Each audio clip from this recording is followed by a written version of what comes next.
Hello everyone, my self Shobhit Singh and welcome back to my YouTube channel. और thanks for third series में बने रहने के लिए। और ये सीरीज का फोर्थ लेक्चर है, इसमें हम रिग्रेशन को के पीछे की जो बेसिक मैथ है उसको कंप्लीट करेंगे, then we will do the coding part. हम उसे प्रैक्टिकली करके देखेंगे।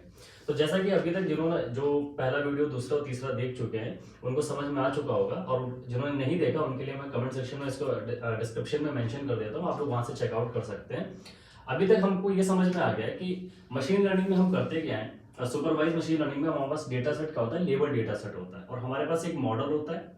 ये एक हमारा मॉडल है, रिग्रेशन मॉडल। कैसा मॉडल होता है? Straight line. पिछली वीडियो से आपको क्लियर होगा कि हमारा मॉडल कैसे होता है, स्ट्रेट लाइन। तो ये पहले तो मैंने इक्वेशन बनाई थी y equal to mx plus सी।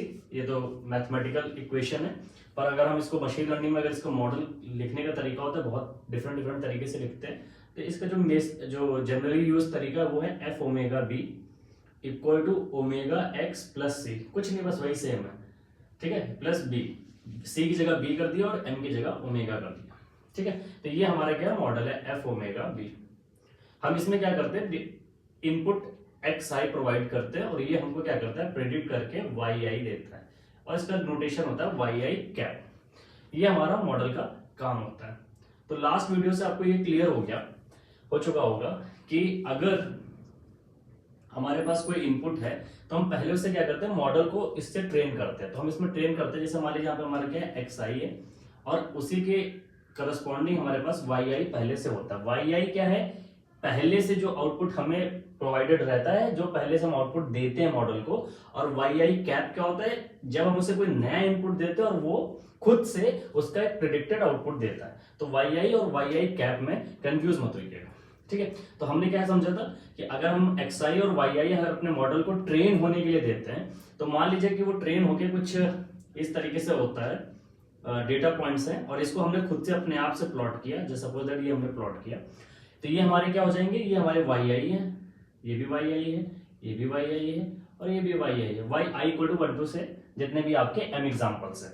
और उसके बाद ये हमने खुद से प्लॉटिंग करी, ये बाई आवर सेल्फ, भी हमने खुद से प्लॉटिंग करी है, ठीक। उसके बाद हमने मॉडल को ट्रेन किया, तो मॉडल ने भी मान लो ये मॉडल ने भी प्रिडिक्ट किया और उसने भी प्लॉट किया। सपोज दैट ये हमारे मॉडल ने प्लॉट किया, ठीक है।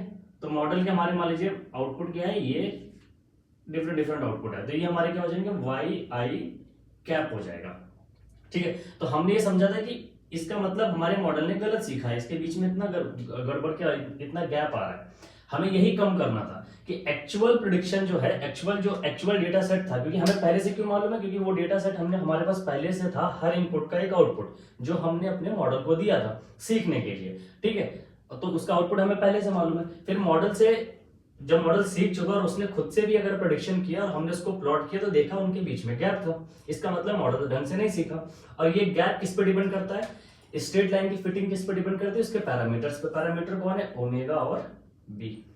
इसका मतलब मॉडल ओमेगा और बी की सही वैल्यू को फाइंड आउट नहीं कर पा रहा है, जिसकी वजह से वो गलत स्ट्रेट लाइन फिट कर रहा है। और इसका मतलब हमें क्या करना पड़ेगा, इसे सुधारना पड़ेगा।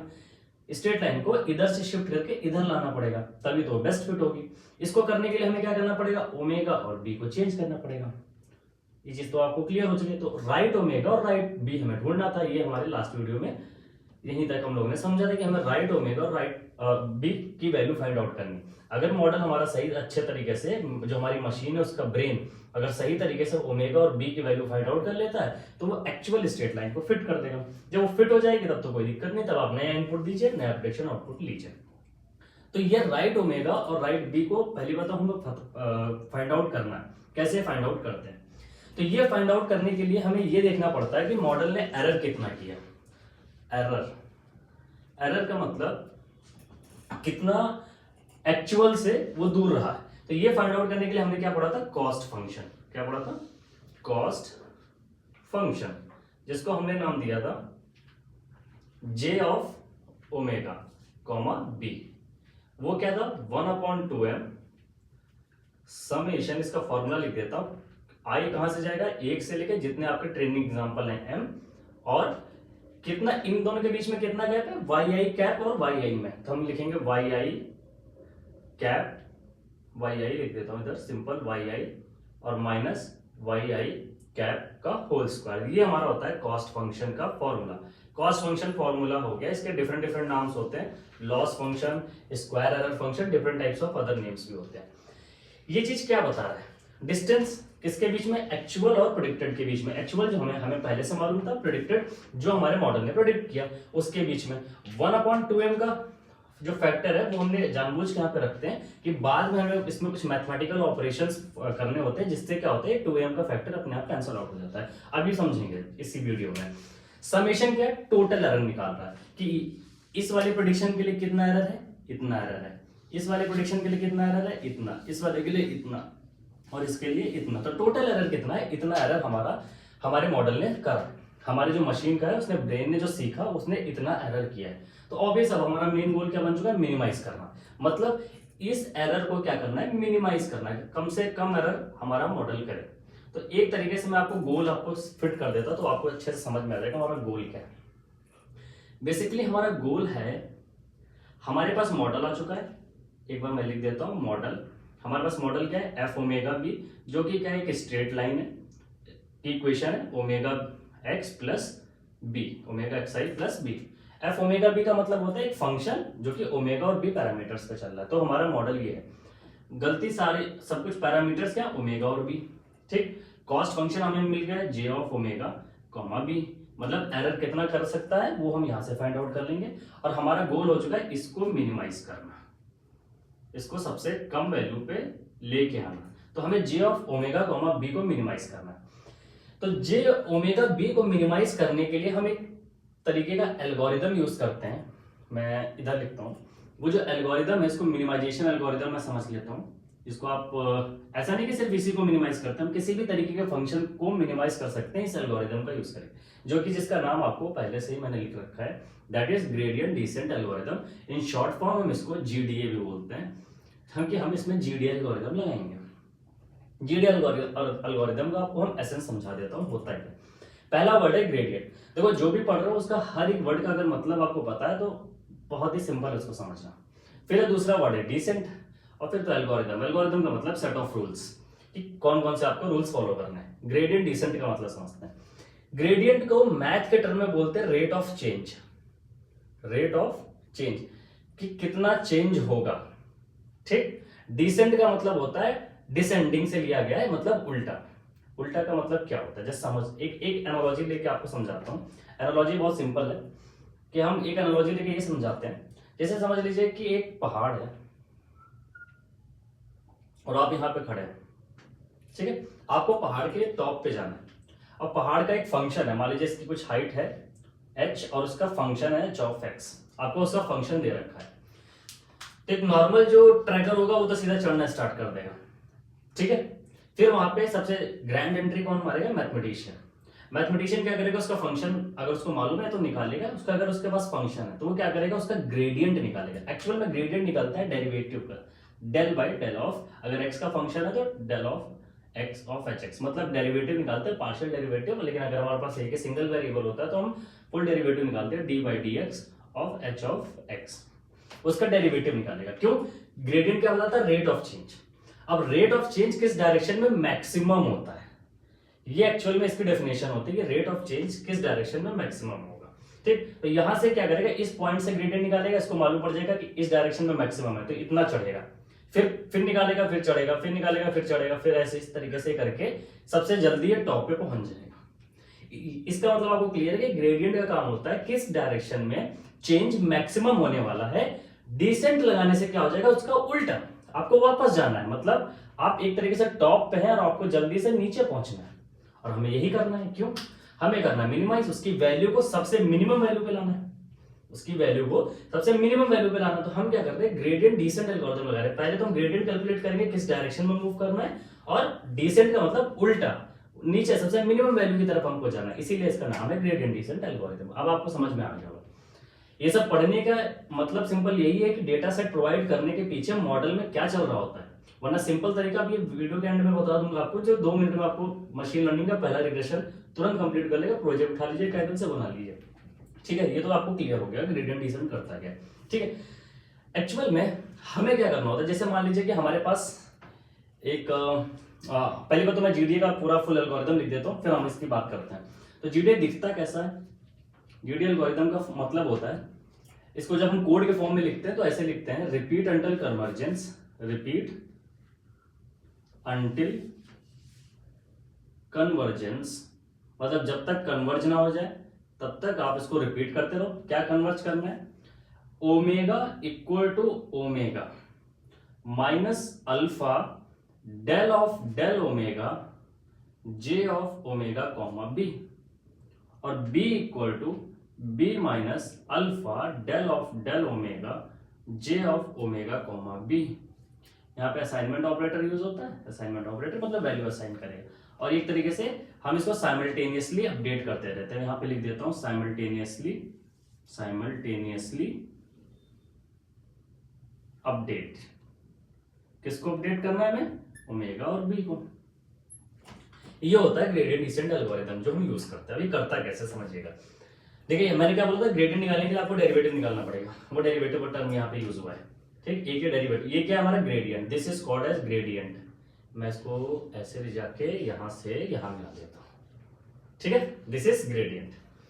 ओमेगा आपका क्या है? Initial value. इसको आप ओमेगा इनिशियल लिख सकते हैं, इनिशियल ओमेगा। मतलब आज जब आप एल्गोरिथम स्टार्ट कर रहे हैं ना, तो स्टार्ट करने से पहले उसकी शुरुआत करनी पड़ती है, तो आपको एक इनिशियल ओमेगा और बी देना ही पड़ेगा। तो मैं मान के चलता हूं ओमेगा, इनिशियल ओमेगा और बी की वैल्यू, ओमेगा कॉमा बी की वैल्यू 0 ले लेता हूं, ठीक। अरे 0 0, उसके बाद इनिशियल वैल्यू दे दिए, ठीक है। जी ऑफ ओमेगा बी आपको मालूम है, उसका फंक्शन क्या है?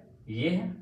वाई आई क्या है? इनपुट लेवल है एक्चुअल। वाई आई कैप क्या है? आउटपुट लेवल है। सॉरी, वाई आई भी आउटपुट लेवल है एक्चुअल, और वाई आई कैप क्या? आउटपुट लेवल है पर प्रिडिक्टेड। ये कहां से निकल के आया? मॉडल से निकल के आया। ये हमारे एफ ओमेगा बी से निकल के आया। एफ ओमेगा बी क्या हमारा? Omega X plus B. Confuse नहीं होना, पीछे की मैथ है, आपस में कोरिलेट करना। ना समझ में दोबारा देखिएगा इस वीडियो को, ठीक है। तो ये सारी चीजें इससे रिलेट होकर यहाँ पे आ रही। पहला टर्म क्या है? ये मैंने बोला, ये क्या है? ग्रेडियंट। माइनस साइन यहाँ पे यही बता रहा है डिसेंट, कि उल्टा चलना है। देखो क्या हो रहा है, ओमेगा की वैल्यू कम होगी हर बार। हर बार हम ओमेगा की मिनिमम वैल्यू पे जाने की कोशिश करेंगे, कि ओमेगा की वैल्यू चेंज करने पे ही क्या चेंज हो रहा है? एरर मिनिमाइज होगा बार बार। और अल्फा की बात कर लेते हैं थोड़ा सा। अल्फा होता है लर्निंग फैक्टर। अल्फा की बात हम अगले वीडियो में कर लेंगे, जिसमें हम अल्फा को थोड़ा अच्छे से समझेंगे, क्योंकि अल्फा पे बहुत कुछ चीजें डिपेंड करती हैं, ठीक है। कि कितना तेज आपका ग्रेडियंट डिसेंट एल्गोरिथम चलेगा, कितना धीमे चलेगा, वो अल्फा बताता है। लर्निंग फैक्टर का मतलब होता है स्पीड। एक तरीके से आप समझ लीजिए कि जीडीए की स्पीड किस पे डिपेंड करती है? अल्फा पे डिपेंड करती है। अल्फा क्या है? उसकी स्पीड डिटरमाइन करता है। तो ये एल्गोरिथम क्या रहा है, आप ओमेगा की वैल्यू तब तक बदलते रहो, तब तक बदलते रहो, जब तक हमारे जे ऑफ ओमेगा बी मिनिमम ना हो जाए। और यही हमारा गोल था, मॉडल था। पैरामीटर ओमेगा भी थे, उसकी वजह से उनको चेंज करने पे ही हमारा एरर आ रहा था। तो एरर को मिनिमाइज करना था। एरर को मिनिमाइज करने का मतलब ओमेगा बी को चेंज करना था।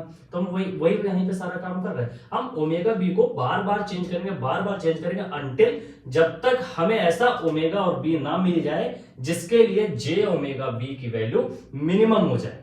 जैसे वो मिनिमम हो जाएगी, वो हमारा राइट ओमेगा बी हो जाएगा। राइट ओमेगा बी हो गया अपने मॉडल में। जो आपका मॉडल है F omega B equal to, यहां पे आप एक तरीके से लिख दीजिए राइट ओमेगा, जो भी निकल के आया एक्स प्लस राइट बी। बस आपका मॉडल रेडी हो गया। मतलब आपका मॉडल जो मशीन था वो उसका ब्रेन सीख गया। ये इसका ब्रेन का फंक्शन है, मशीन के मॉडल का ये फंक्शन है, वो सीख चुका है, सीख गया। अब आपको दिक्कत नहीं, आप इसको आप एक्स दीजिए, इधर से वाई आउटपुट लीजिए। This is the prediction. तो आई होप आपको समझ में आ चुका होगा कि cost function, gradient descent algorithm कैसे काम करता है। लर्निंग फैक्टर को मैं नेक्स्ट वीडियो में इसको अच्छे से कंप्लीट करेंगे, ये लर्निंग फैक्टर क्या होता है। मैं नेक्स्ट वीडियो में आपको थोड़ा सा थियोरेटिकल पार्ट प्लस इसका फुल कोडिंग पार्ट करके दिखाऊंगा, लाइव तरीके से करने की कोशिश करूंगा। तो इसको कैसे इंप्लीमेंट करते हैं, दो तरीके से। एक तो पहला फर्स्ट वन जो इसका मेथड इसको इंप्लीमेंट करने का, पहला है कंप्लीट पाइथन का यूज करके, वो मैं आपको करके दिखाऊंगा। सेकेंड, लाइब्रेरी का यूज करके। अगर आपको ये मैथ समझ में आई है तो आप ये कर पाओगे, वरना आपको यही यूज करना पड़ेगा।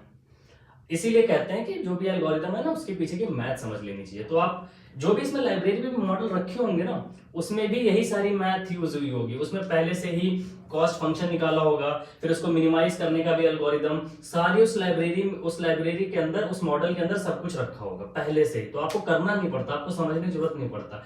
तो जैसे जो लोग जैसे नहीं 2 महीने में या 1 महीने में एमएल सीखने की कोशिश करते हैं, वो क्या करते हैं, यही काम करते हैं। लाइब्रेरी उठा ली, मैं आपको नाम भी बता देता हूँ, जैसे साइकिट, एक पहले भी नाम बता चुका हूँ, साइकिट लर्न या साइकिट लाइब्रेरी उठा लीजिए। इसमें आप रिग्रेशन का मॉड्यूल होगा, वहां से आप इंपोर्ट करा लीजिए लीनियर रिग्रेशन मॉडल। ठीक है, वहां से लीनियर रिग्रेशन मॉडल को इंपोर्ट करा लीजिए और उसमें आप इनिशियली ओमेगा और बी की वैल्यू दे दीजिएगा और अल्फा की वैल्यू दे दीजिएगा बस, और डेटा सेट को इंपोर्ट करा दीजिएगा। वो आपका अपने आप ऑटोमेटिकली राइट ओमेगा भी निकाल देगा, मॉडल को फिट कर देगा, मॉडल रेडी हो जाएगा, फिर आप उसमें प्रेडिक्शन करना स्टार्ट कर दीजिए। ये सीधा लाइब्रेरी। लेकिन अब आपको पाइथन से भी आप ये सब इंप्लीमेंट कर सकते हैं। और आपको मालूम है कि साइकिट में रखे हुए इस मॉड्यूल में इस मॉडल के पीछे कौन सी मैथ चल रही।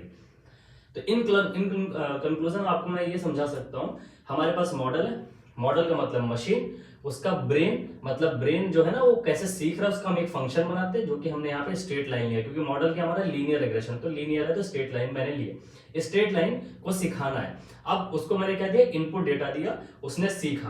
पहले से हमें मालूम था ऐसा होना चाहिए, पर उसने अगर कुछ गलत सीखा पहले से, अगर उसने अच्छा सीख लिया, ऐसा कोई जरूरी नहीं कि हमें जरूरी है कॉस्ट निकालना और जीडीए निकालना, no it is not mandatory. It sometimes it happens that कि वो पहले में ही अगर मान लो, बहुत रेयर है लेकिन वो बहुत, कि पहले में ही ओमेगा बी की सबसे करेक्ट वैल्यू को फाइंड आउट कर ले। अगर ऐसा होता है then it is well and good, ठीक है। लेकिन नहीं तो हम क्या करेंगे, पहले तो एरर फाइंड आउट करेंगे, उस एरर को मिनिमाइज करेंगे। मिनिमाइज कैसे करेंगे, जीडीए का यूज करके मिनिमाइज कर लेंगे, फिर वो हमारा मॉडल रेडी हो जाएगा। अब मॉडल एक्चुअल में भी कितना सही है कितना गलत है, तो उसके लिए हम अलग से इवेल्युएशन मैट्रिक्स पढ़ते हैं, तो वो हम एंड में पढ़ेंगे, अभी नहीं। पहले तो मॉडल को ही समझ लेते हैं, मॉडल काम कैसे करते हैं, बाद में जब मॉडल की सारी बातचीत हो जाएगी तो हम इवैल्यूएशन मैट्रिक्स पे आएंगे। रिग्रेशन खत्म होने के बाद मैं आपको न्यूरल नेटवर्क का इंट्रो दूंगा, न्यूरल नेटवर्क समझाऊंगा, क्योंकि मैंने क्या बोला था, रिग्रेशन मतलब कंप्लीट रिग्रेशन। रिग्रेशन के सारे प्रॉब्लम या फिर हमारे पास जो भी इस तरीके के सुपरवाइज मशीन लर्निंग के जितने भी हमारे एल्गोरिथम सब कंप्लीट होने चाहिए, whether it is a random forest decision tree, ठीक है, एसवीएम जिसमें हम न्यूरल नेटवर्क का यूज करते हैं, तो मैं आपको न्यूरल नेटवर्क अभी पढ़ाऊंगा तुरंत, ये नहीं कि उसके टाइम पे पढ़ाऊंगा। तो आई होप आप लोग को सब कुछ समझ में आया होगा। और इसी तरीके से आप लोग वीडियो को लाइक करते रहे, सब्सक्राइब और शेयर जरूर करते रहे, ठीक है, कि आपके कुछ दोस्त जो भी मशीन लर्निंग सीखना चाहते हो तो वो भी उसके पीछे का एसेंस को समझ पाएंगे एक्चुअली चल क्या रहा है, ठीक है। तो थैंक यू सो मच, और please do like share and subscribe also.